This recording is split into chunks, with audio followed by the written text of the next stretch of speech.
Hi, everybody. I'm Candid Frank Stanisci of CFL Talk. Welcome to the Spanglish World Network on Zingo TV Channel 250. Please remember to download the Zingo TV app at the respective app stores for iOS and Android devices. While you download, make sure you rate and leave a comment. Both apps are absolutely free. Zingo TV is available on Google, Chromecast, Amazon Fire, Fire TV sticks, Roku sticks, and also on all smart TVs 2016 forward. Now, joining me as usual is the one and only Aaron William Freeland, and we're doing not CFL talk. We're doing Candid Frank live, just to straighten things out a little bit. We were talking football, so I had football on the brain, thank goodness. So, well, we'll start with that. And you're right. While we are going off air, Montreal, we talked about Montreal on Friday because the game was on Thursday. They lost to Winnipeg 35-20. So we talked about that one. We can talk about the next game, and that, of course, is the Toronto Argonauts and the Hamilton Tiger Cats. It was a game that 14 points were scored at the end of the game, at the last minute and a half, 2 minutes, whatever it was, maybe three. This was a game that the Argos were sleepwalking, and the Ticats looked like they had things figured out, and they were on their way to another victory. And once again, Aaron, they implode in the second half and late in the game. It was unbelievable. I mean, the Argonauts were down 14-6 at the half, and it was not looking good for our Warriors in double blue. But then they come up and put out 28 points in the second half, and Hamilton's limited to just 6. I mean, that was just a little bit nutty. I don't think any of us in the crowd expected a finish quite like that. There seemed to be also a lot of injuries on the Hamilton end. Almost every single kickoff. I'm not sure what it was. Every kickoff, every pass, it seemed every time they went to do something, there'd be a guy lying on the ground. And we're not talking about a player laying on the ground and then they come over to him, how are you? Gets up. And we're talking down for about 5-8 minutes minimum. They were down for the count. Now, usually with humidity, cramps become an issue. But the dealing with cramps is clearly dealing with cramps. You can tell when the cramping is a problem. None of that was about cramps. And in fact, even worse, I think it was Acklin who something happened to his ankle, and he's out for a while now. And people were very disappointed, in the fact that he was anyway. And I think his fans and anybody who's a fan of Acklin's disappointed in how he went out. No, most definitely. And again, it was one of those things where if it weren't for the real physical toll it was taking on the guys on the field, would have been almost laughable. He almost got to that point where it's just like, oh, here we go again. So yeah, absolutely. And the game went well. Defensively again, special teams, not so much. But then the offense did some stuff. And the turning point for me, the Toronto Sports Network turning point. Okay, it's not Toronto Sports Network, it's the Sports Network. But many people think it is the Toronto Sports Network. When McLeod Bethel Thompson, was about to be wrapped up and sunk just outside the Hamilton end zone, he spun around and did what I have not seen him do in a while. I mean, Aaron, were you as surprised as I that he got away? Because I know on the sidelines, the defense was out there. They're going, holy mackerel, look what he just did. Yeah, MBT's never really struck me as being that fleet of foot, but the fact that he managed to scramble out of the pocket to save himself was kind of neat to see. Certainly got the fans in our section charged up. That's essentially in the last two games. Well, in the first half of this last game against Hamilton and the whole game against Ottawa, the difference was not the pressure on the quarterbacks, being the Ottawa quarterback Evans and, of course, McLeod Bethel Thompson. It was the elusivity of Evans that was the difference. And unfortunately, against Ottawa, there were a lot of sacks that it seemed that, McLeod was getting buried under too easily. For those of us in the stands, it looks, it's really easy for me to criticize a quarterback for not, getting out of the way of defenders. But the fact is, in this game, that one move, and then it seemed every play after that play for the Argos, whether it was a defensive play or an offensive play, worked out for them. And it was amazing how everything just sort of fell together for them at the last minute like that. But we can't rely on that in future. We've got to make sure that we get ourselves out to a lead and keep it, as opposed to finding it right at the end of the game.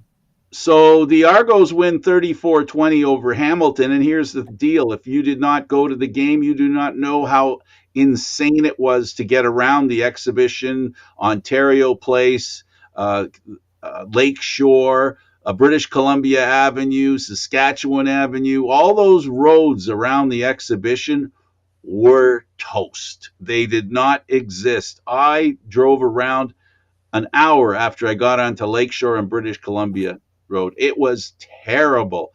But you know what? Apparently, there was some exciting stuff going on. There was a lot of eye candy apparently everywhere, whether it be boys or girls. A little nubile festival going on, and as well, of course, OVO was happening, and that is, of course, Drake's concert that was postponed due to COVID. Exactly. So Saturday at 7 p.m. was the makeup date. Artists like Lil Wayne and Nicki Minaj were there with Drake for that last part. It was called the Young Money Reunion. At the same time that an EDM fest was going on in another part of the Toronto, the Ontario grounds place. Add into that Lady Gaga at Skydome, and you know the Blue Jays playing earlier in the afternoon, and traffic straggling home from that, and the Argos, and it was the perfect storm for sitting in lots of traffic. Oh my goodness, was it lots of traffic? And you couldn't, if you lived north of the exhibition, they wouldn't let you out. You had to go along the Gardiner, which I had to do. It was terrible. But I got to tell you, it reminds one of why Toronto has a hard time filling their football stadium. We saw the perfect example. You referred to it as a perfect storm. And there was also the rave going on. There's so much. There were, and I don't think I'm lying, Aaron. If you count the Sky Dome, so we're talking about I'm going to say about 50 or 60,000 people watching three events. And it would be nice if half of those were at the football game, but they were elsewhere. And a lot going on in Toronto, and even at the very same time. I mean, how many towns, cities in Canada can suggest that Lady Gaga is playing while Drake is doing a festival, not just a concert, it was a festival in the real sense of the word, and of course, they had the rave going on as well. So, and then the Argo game. So it highlighted the big challenge that the Canadian Football League has. Now, it's unfortunately it's not going to get any better either. There is a reprieve for Argonauts and Hamilton fans on Friday, August 12th, because the game is in Hamilton. However, Week 11's game will see Calgary at Toronto on Saturday the During the 20th X. in the middle of the exhibition at 7 o'clock, followed by Friday, August 26th, which we'll be missing this show for, Frank. It will be Hamilton versus Toronto, again at 7:30 on the Friday of the exhibition. So, Absolutely. whew, a lot going on. It's tough, man. It's tough to sell the Argos under those circumstances. Another piece of news we should talk about is the fact that the BC owner called out MLSC and Larry Tannenbaum in particular, suggesting that, maybe he should look in the mirror, and that might be the problem with the Toronto Argonauts. This coming from an owner who is walking the talk. He's not just blowing off steam. He did some great things, and this is what the Argos have to do. They have to work hard for their fans to show up at games. It is what it is. You don't have to do it when you own the Leafs. You don't have to do it even when you own the Raptors. In fact, you probably don't have to do it that bad when you own Toronto FC. But with all those other teams, they can bring stars in because they can pay them. In the CFL, you can't. And that's probably one of the biggest problems where, you know, I mentioned about the new kid, Nathan Rourke. It'd be great if he stayed in our league, but it's going to be hard for him to stay in the league because if he's as good as he's been, the NFL is going to take a serious look at him and offer him a payday. And whether he plays or not, it's not the issue. It's the payday that if he didn't turn it down, Aaron, I wouldn't blame him. The fact is the CFL is extremely limited by their cap, and there's really no two ways around it. The unfortunate thing is when we do get talent, it's very hard to retain, just based on the very simple fact that, yeah, as much as we'd like to say the money's there, quite frankly, based on attendance and ticket sales, it's not. And this league is almost entirely gate driven. So Absolutely. that's, the major issue that we run into here. Speaking of Nathan Rourke, his British Columbia Lions beat the Edmonton Elks. Even a name change wouldn't have helped him in this one, 46-14. Yeah, that was a bit of a butt kicking on the end of it. Now, I mean, it wasn't bad. They kept it close, at least for the first bit of the first quarter. They were down, unfortunately, after that. The Elk 14-7 make that 37-7 by the half. And BC just kind of put it into coast mode and only put up 9 points in the remaining half of the game. But by then, the damage was already done, unfortunately. Absolutely. And it's a sputtering offense, and I have no reason to. I don't understand why, because they have the tools there to put up points. They just haven't been able to. I think, Aaron, the criticism that's out there, and some people are saying it louder than others, is that Chris Jones is not giving this team a chance to get to know each other. Too many changes, too often, too quickly, back to back to back changes. There needs to be a little more continuity and patience. And right now, Chris Jones is not the patient type of guy. At least he's not showing to be. He might have to develop a little patience and, bring players in and basically give them a chance to succeed. And sometimes, as does happen with new teams, and this is a new team that, basically has a lot to do to improve. Remember, folks, they and the BC Lions were side by each in the standings last year. So we know you can improve. The BC Lions proved that. But really, it's tough. The Lions win this game 46-14, as I said. Calgary beat Ottawa 17-3. Ottawa difficulty scoring. Oh, and again, the hope was for Ottawa to continue their momentum from their record, well, not record breaking, but certainly win over the Argonauts last week. But that unfortunately still bothering you. Oh, it still bothers me, man, and it's so frustrating. I can see it in your voice. I can hear it. There was a father behind us who was explaining to his son, no, we don't call them trap games because Daddy doesn't believe in those. Yeah, absolutely, absolutely. So here you go in Major League Baseball, the Toronto Blue Jays having a little bit of difficulty with the Twins, but they come up in the 10th inning to win their game last night.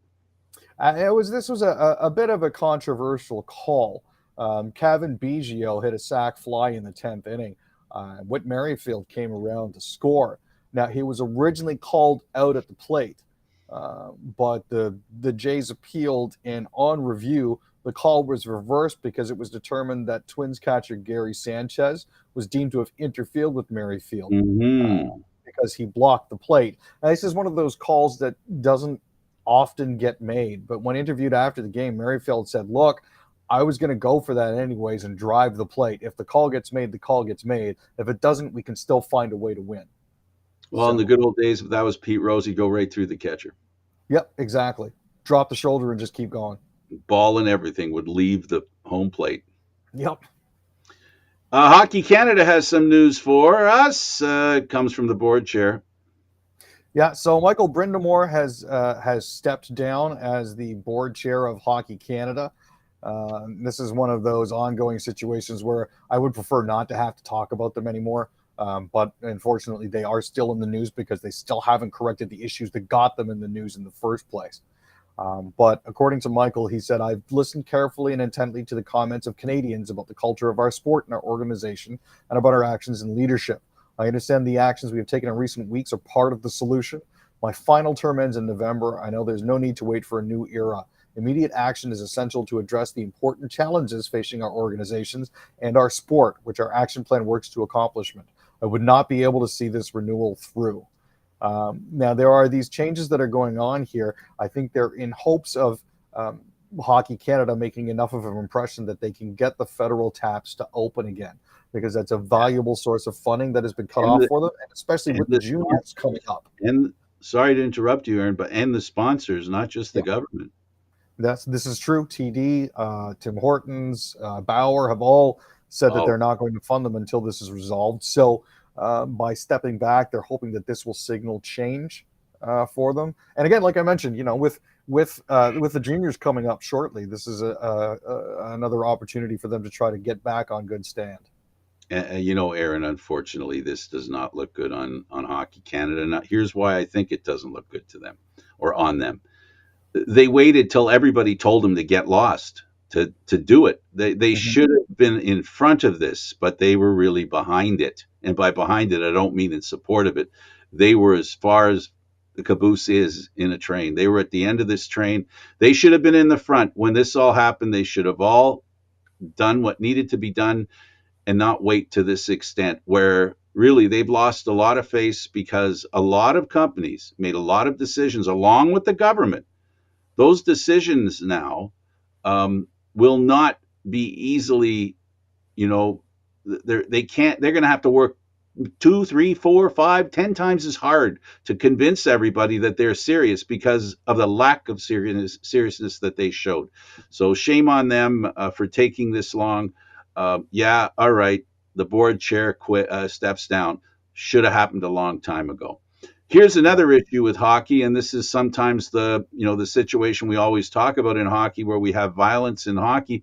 This one here, we both have experience in being in a beer league, whether it's lacrosse, hockey, or any other sport.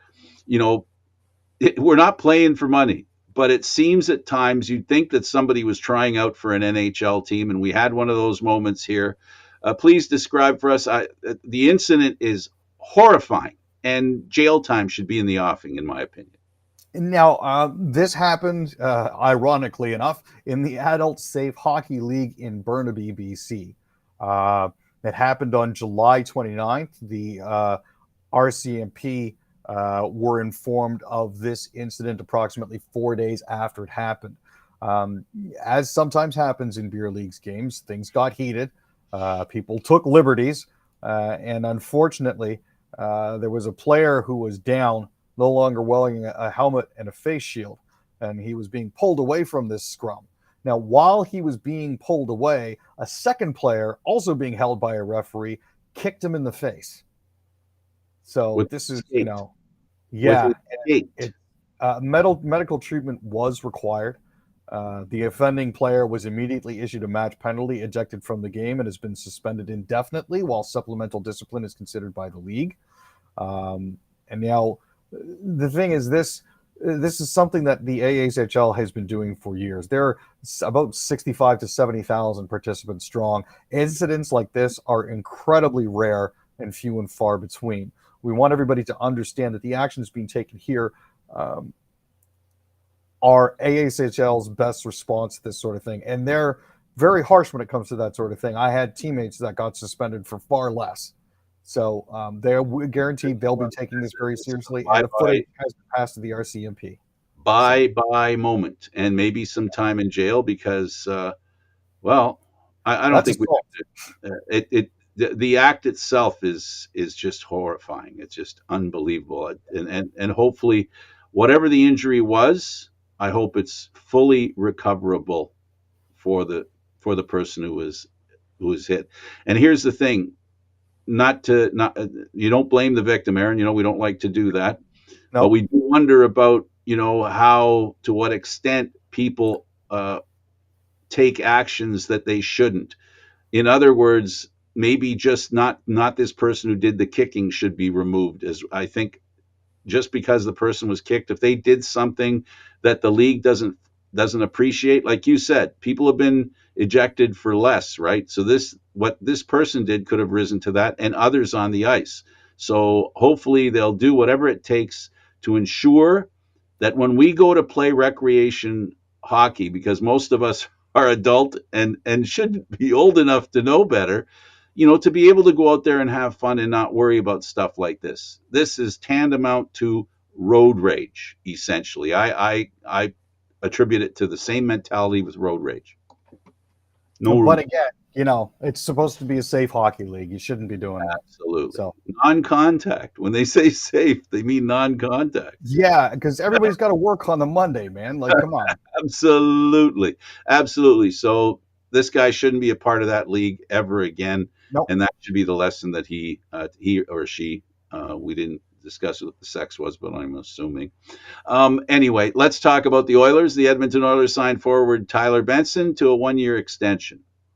So this is a player that played 29 games with the Oilers last season. He scored his first goal on February 20th against the Wild. His extension is league minimum, so $750,000. He also had 4 goals and 8 assists in 18 games for the Bakersfield Condors. So this is a depth player that they signed. He's a 6-foot, 190-pounder. So we'll see where he goes from there. But this is good for them to lock up a little bit of depth. Absolutely. Jets signed forward Mason Appleton to a 3-year contract. Now, Appleton came over late last year. His 3-year contract is an average $2.16 million. The Jets traded for him with the Kraken in March of 2022. He was claimed by the expansion draft. He had 21 points and 30 penalty minutes in 68 games for the Jets and the Kraken last season. And again, this is one of those depth signings, but he's also a fan favorite because of the way that he plays and because he's a depth player. Earlier in her career and in her life, Olivia Newton-John fought breast cancer and won, but she has died at the age 73. Aaron, this is late news. I forgot to mention to you that we would talk about this, but I don't know if you heard about it. Yes, she actually passed away at her ranch in Southern California this morning. She was with friends and family at the time. John Easterling, her husband, said that Olivia's been a symbol of triumphs and hopes for over 30 years, sharing her journey with breast cancer. She definitely will be missed. Also, her co-star John Travolta put out a very well thought out and poignant statement as well. Yeah, so. Very sad, very sad. Roger E. Mosley, Magnum PI star who became an influential LA track coach, dies at 83. If most of you who watch the show will remember him as TC, that was Magnum's chopper pilot. He passed away on Sunday at Cedars-Sinai Medical Center from injuries he sustained in a car crash from last Thursday in Linwood. His daughter Shea Mosley told the LA Times. He was 83? He was 83, yep. Wow. He looked good at that time. That would have meant he was already in his 60, 65 when he was doing that show. Well, that was 50 years ago, so he would have been 30. Oh, 50. Has it been that long since he did that show?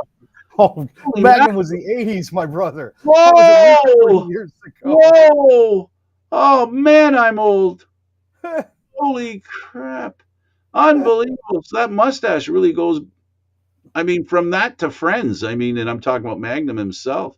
Yeah, interesting. Okay, well, he was always fun to watch. He was as an actor, he was a real laid back guy, and a lot of times he was asked to do things he didn't want to do, which I found always amusing on the show.